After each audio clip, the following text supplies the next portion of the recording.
We asked AI to roast Big Ten schools. Part 5, Wisconsin.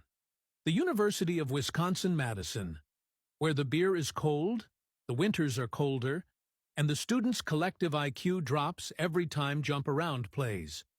It's the school where half the population thinks they're smarter than Minnesota and cooler than Michigan, when in reality, they're just drunker than both.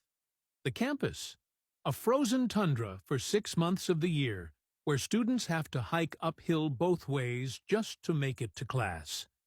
The buildings are either gorgeous or Soviet-era nightmares, and the only thing more depressing than the architecture is the realization that you're about to spend 4 years in a state whose biggest tourist attraction is cheese.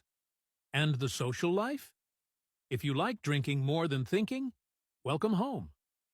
Wisconsin doesn't have a party culture. It has a statewide drinking problem disguised as school spirit. The bars are packed with people who peaked in high school, and the biggest personality trait on campus is how many beers you can funnel before blacking out at a tailgate. Half the students couldn't name a single professor, but they sure as hell can list every brand of cheap beer sold at the Quick Trip. Then there's football. Oh boy. Luke Fickell, the so-called savior of Badger football, came in with all this hype, promising a high-powered offense, only to turn the team into an absolute joke. Wisconsin fans were sold on a dynamic new era, but instead, they got Diet Cincinnati.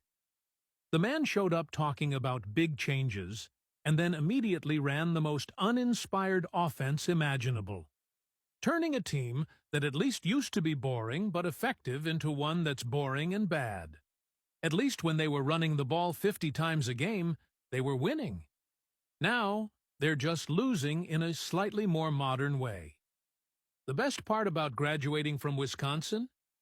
Not being stuck in Wisconsin. Because unless your dream is to move back to a town with more cows than people, the only thing your degree guarantees is a lifetime of disappointment every time the Packers lose. But hey, at least it's not Iowa. Though, given the way these people act, you'd think they were from there. Follow for more.